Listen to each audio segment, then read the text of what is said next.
Y ahora, estas son las noticias más importantes hasta el momento.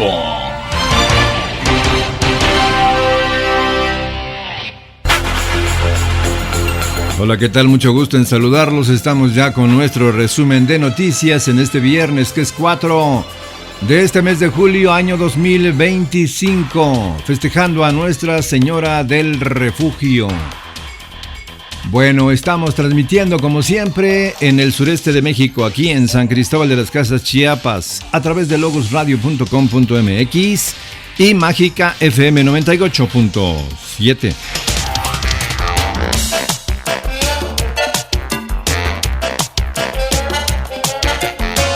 Rusia reconoce oficialmente el Emirato Islámico de los talibanes en Afganistán. Rusia reconoció oficialmente el Emirato Islámico establecido por los talibanes en Afganistán, continuando así su acercamiento diplomático con Kabul, informaron el jueves agencias de noticias rusas. AFP en español tiene toda la información. Rusia reconoció oficialmente el Emirato Islámico establecido por los talibanes en Afganistán, continuando así su acercamiento diplomático con Kabul. El ministro de Exteriores afgano se congratuló por lo que catalogó como una decisión valiente. Ahora que también ha comenzado el proceso de reconocimiento y Rusia se adelantó a todos en esto, esperamos que continúe. Damos la bienvenida a esto y lo consideramos un paso muy importante. Esto ampliará las relaciones entre la Federación Rusa y nosotros y tendremos muy buenos logros. Rusia tiene la intención de continuar ayudando a Kabul a fortalecer la seguridad regional y luchar contra las amenazas del terrorismo y el narcotráfico. El Ministerio de Exteriores ruso anunció haber recibido las credenciales del nuevo embajador en Rusia, Gul Hassan Hassan. Según la agencia rusa TASS, la bandera afgana creada por los talibanes se izó por primera vez el jueves en la Embajada de Afganistán en Moscú. En abril, el Tribunal Supremo ruso retiró al movimiento talibán de la lista de organizaciones calificadas de terroristas en Rusia, en un contexto de acercamiento con Afganistán, aislado en la escena internacional. Presidenta de Perú se duplica el sueldo en medio de su impopularidad récord. La presidenta de Perú, Dina Boluarte, en una de sus acciones, una también de las gobernantes más impopulares del mundo, se duplicó el sueldo a un año de dejar el poder, reconoció el miércoles el gobierno. AFP en español tiene el dato. Transportes y Comunicaciones, el presidente ejecutivo... La presidenta de Perú se duplicó el sueldo a un año de dejar el poder. Dina Boluarte, una de las gobernantes más impopulares del mundo, pasará a ganar el equivalente a $10,000. Ante las críticas, el ministro de Economía justificó la decisión en una comparación de los salarios en dólares de los presidentes de 12 países de América Latina, según la cual el sueldo presidencial de Perú solo superaba el de Bolivia. El 26 de mayo, la presidencia había negado mediante un comunicado las versiones de prensa de que la mandataria buscaba aumentar el sueldo presidencial, congelado desde el año 2006. Boluarte es investigada en la Fiscalía por haberse ausentado supuestamente de su cargo para someterse a una rinoplastia sin informar al Congreso como dispone la ley. Asimismo, tiene un expediente abierto por no haber declarado unos relojes de lujo con los que apareció públicamente. En el poder desde fines de 2022, tras la salida de Pedro Castillo, la jefa de Estado arrastra desde hace más de un año y medio una desaprobación superior al 90%. En mayo, un sondeo de la firma Ipsos reflejaba una aprobación del 2%. Rusia anuncia muerte en combate de alto mando de la Marina en región fronteriza con Ucrania.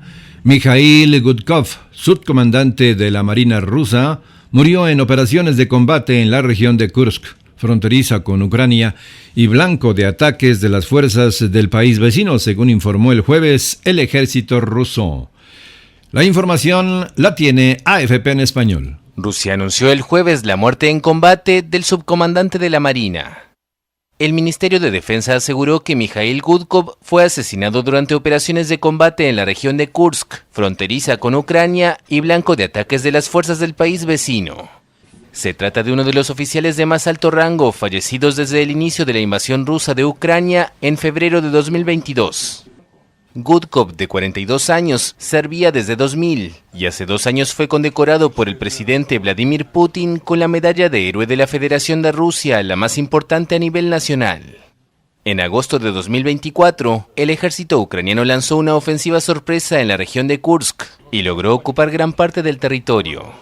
Si bien Rusia declaró en abril que había recuperado las zonas ocupadas, los enfrentamientos continúan en la frontera y sus alrededores. Nacionales. En el panorama nacional, estamos en la antesala de una intervención militar estadounidense, advierte especialista. El especialista en seguridad nacional y seguridad pública, Víctor Hernández, reveló que estamos en la antesala de una intervención militar estadounidense en México.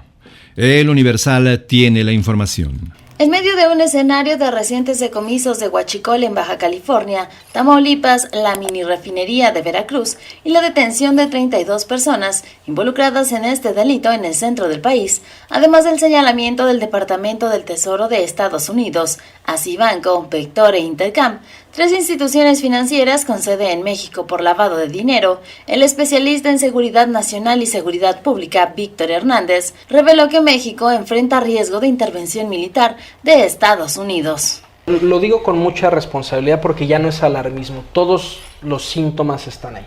Estamos en la antesala de una intervención militar estadounidense en México y que se está construyendo el casus belli para hacerlo.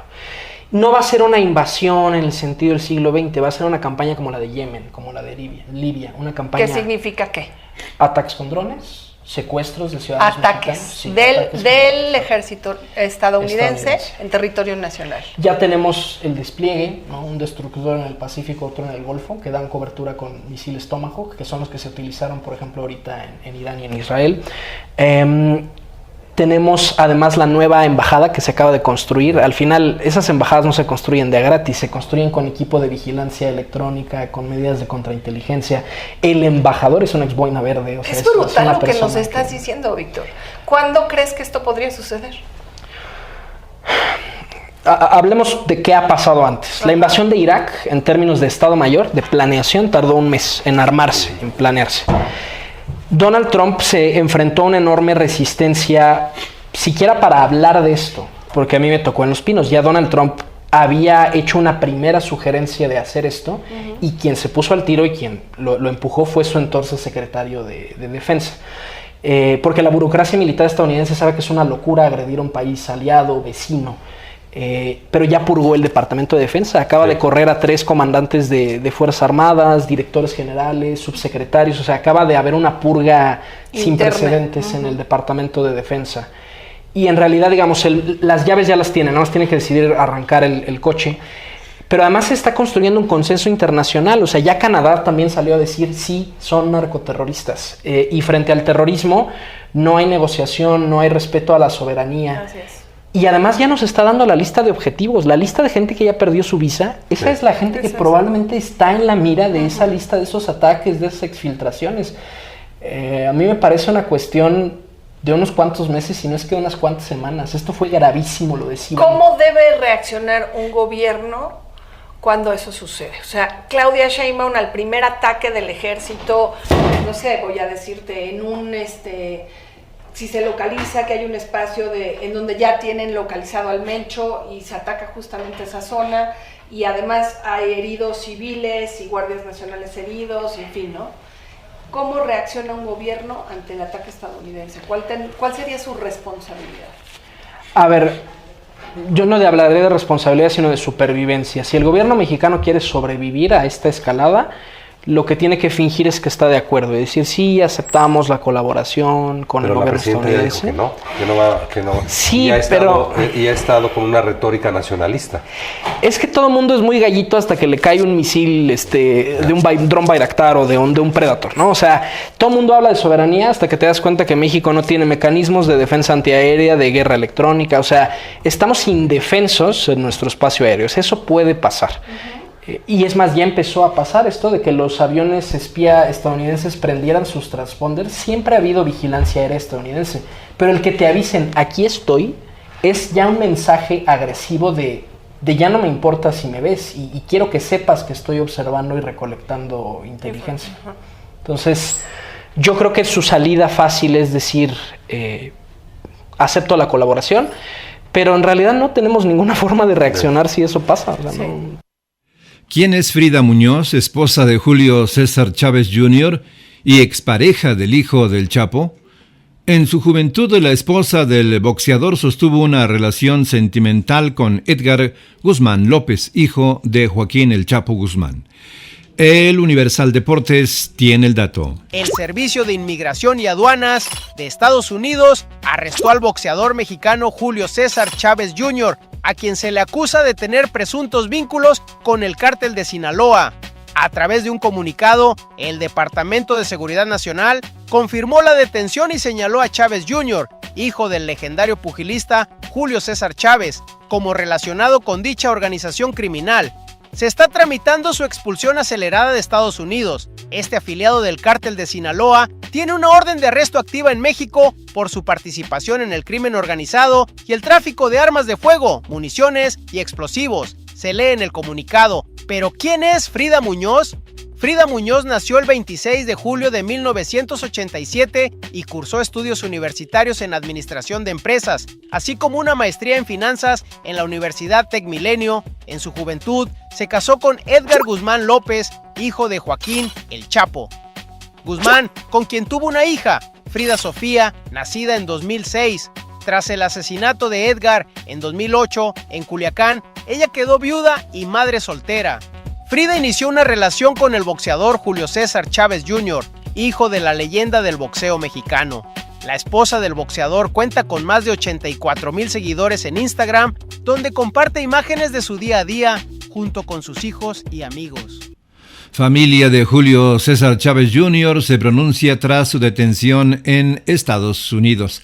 La familia de Julio César Chávez Jr. se pronunció luego de que el boxeador fuera detenido por el Servicio de Inmigración y Aduanas de los Estados Unidos. El Universal nos informa. La familia de Julio César Chávez Jr. ya se pronunció luego de que el boxeador fuera detenido por el Servicio de Inmigración y Aduanas de Estados Unidos el miércoles 2 de julio en Studio City, California, acusado de tener vínculos con el cártel de Sinaloa. A través de un comunicado publicado en la cuenta del también pugilista Julio César Chávez, dijeron estar profundamente consternados por la situación, pero que reiteran su apoyo total e incondicional a Julio. Aseguraron que confían plenamente en su inocencia, así como en las instituciones de justicia dentro de México como de Estados Unidos, en quienes depositan su esperanza de que la situación se aclare conforme a derecho y verdad. Julio es, ante todo, un hijo, un padre y un ser humano que ha enfrentado múltiples retos en su vida personal y profesional. Como familia, pedimos con respeto que se garantice el debido proceso legal y que se eviten juicios anticipados que vulneren su dignidad y la de quienes lo rodeamos, se lee en el escrito. La familia Chávez pidió respetar su decisión de no emitir más declaraciones en este momento porque dijeron, creen que el camino adecuado es permitir que las autoridades competentes lleven a cabo su labor sin presiones externas ni especulaciones. Este pronunciamiento sale luego de que tras la detención del boxeador, el Servicio de Inmigración y Aduanas de Estados Unidos lo calificara de una amenaza grave para la seguridad pública e informara que se estaba tramitando su expulsión acelerada de Estados Unidos debido a que tiene una orden de arresto activa en México por su participación en el crimen organizado y el tráfico de armas de fuego, municiones y explosivos.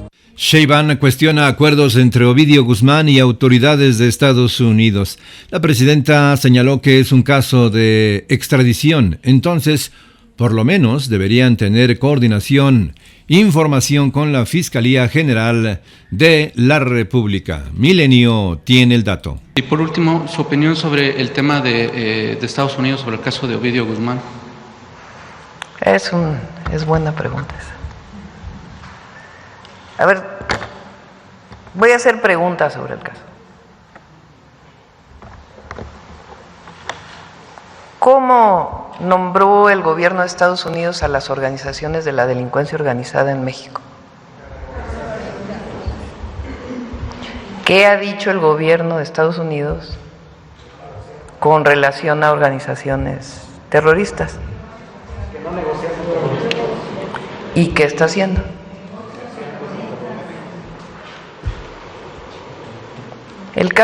Este caso en particular fue una detención que hizo el gobierno de México. Durante esa detención fallecieron soldados mexicanos y se extraditó. Entonces, todavía se está concentrando en un juicio, pero pues sí vale la pena hacer esa pregunta, ¿no? Sí, para solicitar que lo... No, pues es más bien en las pláticas, ¿no? Porque sí es importante. Y que quede claro, nosotros no defendemos a nadie, no se trata de eso. Porque hay que recordar el conflicto de Sinaloa, cómo surgió. Entonces, por eso es importante para nuestro país. Y nosotros, por supuesto que combatimos al crimen organizado, a la delincuencia organizada. Pero es un caso de extradición. Entonces, por lo menos deberían tener coordinación e información con la Fiscalía General de la República.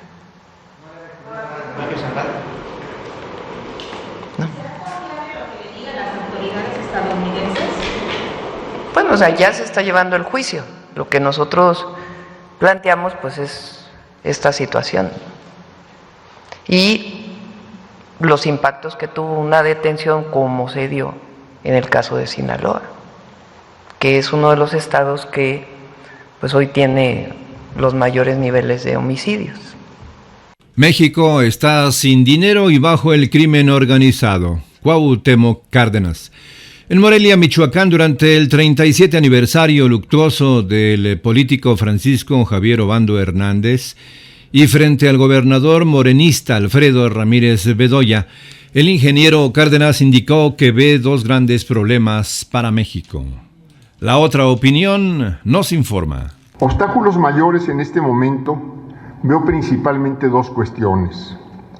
La insuficiencia de recursos del Estado para invertir tanto en la atención de necesidades sociales, salud, educación, seguridad social, como en el fomento al desarrollo, energía, infraestructura, agricultura, industrialización, cultura, turismo, mediante políticas que mantengan entre sus objetivos concretos y prioritarios el crecimiento de la economía, la creciente presencia de la delincuencia, tanto por los controles territoriales que ha venido ampliando y la violencia e inseguridad que genera, como por su diversificación delictiva, afectando con ello a sectores cada vez mayores de la población y de la economía.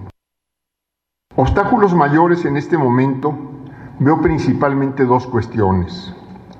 La insuficiencia de recursos del Estado para invertir tanto en la atención de necesidades sociales, salud, educación, seguridad social, como en el fomento al desarrollo, energía, infraestructura, agricultura, industrialización, cultura, turismo, mediante políticas que mantengan entre sus objetivos concretos y prioritarios el crecimiento de la economía, la creciente presencia de la delincuencia, tanto por los controles territoriales que ha venido ampliando y la violencia e inseguridad que genera, como por su diversificación delictiva, afectando con ello a sectores cada vez mayores de la población y de la economía. Estatales.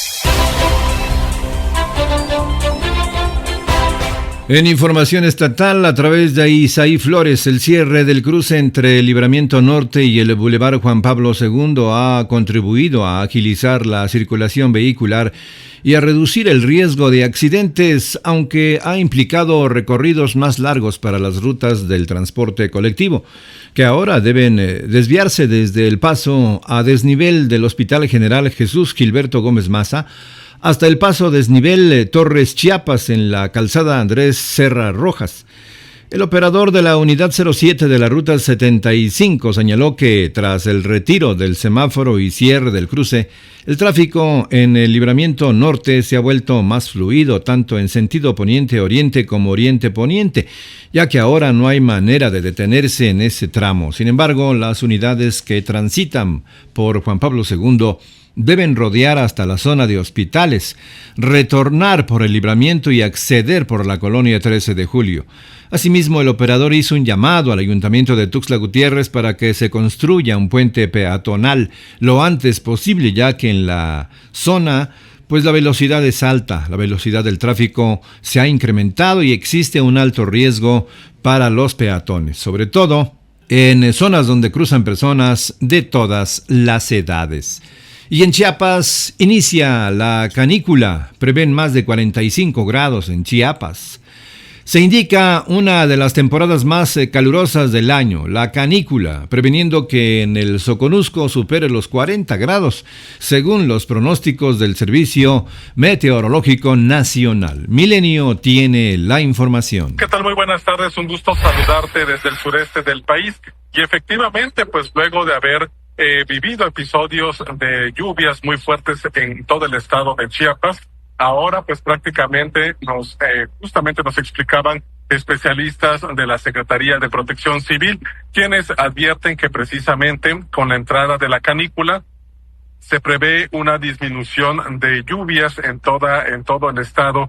Esto también mencionaba la meteoróloga, que precisamente no deberían de ser temperaturas muy altas que repunten pues los 42 grados, que fue la temperatura que se registró durante la temporada de sequía. Sin embargo, pues sí se prevén temperaturas que van por arriba de los 39 grados. Sin embargo, pues bueno, decirte que al menos hasta este momento, donde más se han acentuado las altas temperaturas es en la zona de la Costa Grande y la Costa Chica de Chiapas, donde pues este día por la tarde la temperatura registró 36 grados y una sensación térmica de 40 grados. Y por ello, pues también hizo el llamado a la población para mantenerse hidratado ante cualquier incremento de las temperaturas en todo el territorio estatal. Sin embargo, pues también mencionó que en algunas zonas, como son la región norte y sobre todo también la zona oeste, es donde también se podrían presentar algunas lluvias menores. Y también algo muy importante que nos hacía hincapié es que durante las temporadas de lluvias, justo los acumulados donde ocurrieron o donde se presentaron mayor precipitaciones es en el Mostuacán con 116.5 milímetros, así como Tapachula con 132.6 milímetros, Pijijiapan con 128 y Las Margaritas, que llegó a 252 milímetros. Y bueno, si te parece, vamos a ver y escuchar parte de esta explicación que nos dio acerca de la canícula. Normalmente tenemos el estimado de 35 a 40 grados Celsius como temperatura máxima en mayor parte del estado de Chiapas. Vamos a tener temperaturas algo elevadas, como ya mencioné en el rango que dije, pero igual van a continuar las lluvias ahí, entonces eso obviamente va a disminuir. No es que vayamos a alcanzar niveles altos de temperatura. Bueno, tenemos presencia todavía de ciclones tropicales, de algunas lluvias en el estado. Sin embargo, bueno, ahorita hemos checado modelos meteorológicos, los cuales notamos cierta ligera disminución en las lluvias durante las siguientes semanas, pero esto no quiere indicar que ya estamos entrando a canícula. Autoridades rescatan a 7 personas privadas de la libertad en Chiapas. En un operativo interinstitucional fueron rescatadas 7 personas de nacionalidad mexicana como presuntas víctimas de la privación ilegal de la libertad, quienes se encontraban resguardadas en un domicilio particular en Tuxtla Gutiérrez. Milenio tiene la información. Muy buenas tardes, un gusto saludarte desde Chiapas. Y efectivamente, pues en las últimas horas, a través de un operativo interinstitucional, se rescató a 7 personas, todas de nacionalidad mexicana. Esto pues tras recibir las autoridades una llamada de emergencia donde pues aseguraban la presencia de hombres armados, esto en el fraccionamiento Vida Mejor, en la zona norte-oriente de Tuxtla Gutiérrez, la capital de la entidad. Comentarte que, bueno, de acuerdo al reporte policial, en un domicilio particular se encontraban pues las 7 personas que presuntamente estaban privadas de su libertad, y por ello pues se montó este operativo. También acudieron pues los elementos a domicilio que se encuentra localizado en la calle Prosperidad, donde además fueron detenidas 5 personas como probables responsables de este delito. Las 5 personas se identificaron como Michelle N., Cristian N., Mario N., Alejandro N. y Guadalupe N. Aunado a esto, pues también se les aseguró 3 armas de fuego calibre 9 milímetros, 3 cargadores y 51 cartuchos útiles, así como un vehículo de la marca Nissan tipo Versa de color gris con placas de circulación del estado de Chiapas, además de telefonía celular. Los presuntos responsables fueron puestos a disposición de la autoridad competente para determinar su situación jurídica en las próximas horas. Asimismo, pues en este operativo participaron elementos de la Fuerza Inmediata PACAL, así como la Guardia Estatal Preventiva, la Agencia de Investigación de Inteligencia Ministerial de la Fiscalía General del Estado, la Secretaría de Seguridad del Pueblo. Ese es el reporte que tenemos. Locales. Y en información local, a través de Gilberto Morales, del Heraldo de Chiapas, la Secretaría de la Defensa Nacional, la SEDENA, a través de la 31 Zona Militar, inició una campaña de reclutamiento de jóvenes mayores de 18 años en San Cristóbal de las Casas, con el objetivo de fortalecer las filas del ejército mexicano. La iniciativa responde a la necesidad de mayor personal encuadrado y adiestrado para cumplir con funciones militares en el país.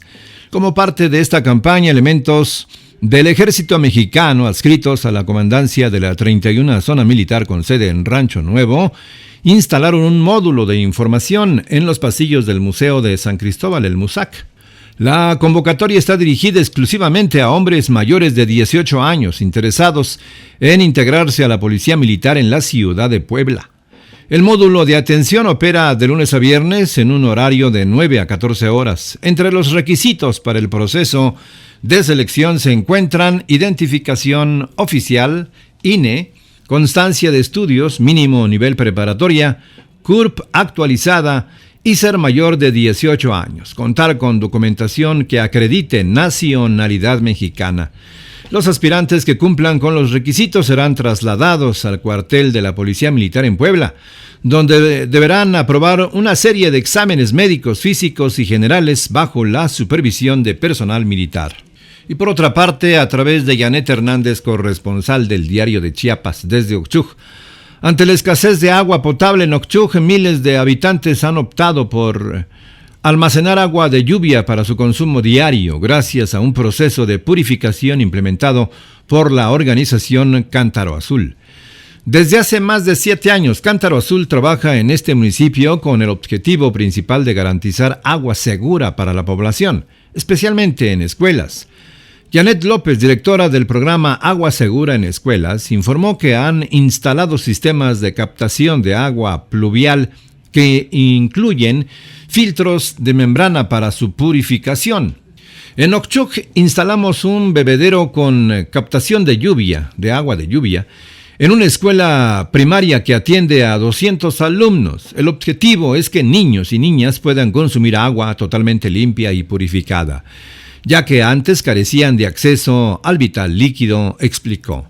El programa se extendió a 14 escuelas en Oxchuc, Sinacantán y San Juan Chamula, donde las comunidades enfrentan problemas de desabasto. Los sistemas permiten almacenar el agua en cisternas y tinacos Rotoplas, un proceso que cuenta con filtración especializada, es apta para el consumo humano.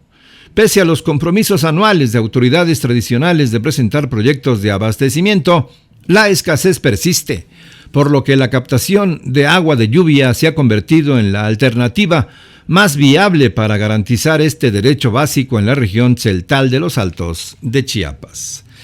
Pues esto es maravilloso para esta zona de los Altos aquí en el sureste de México. Hasta aquí llegamos con el resumen informativo de este viernes 4 de julio 2025.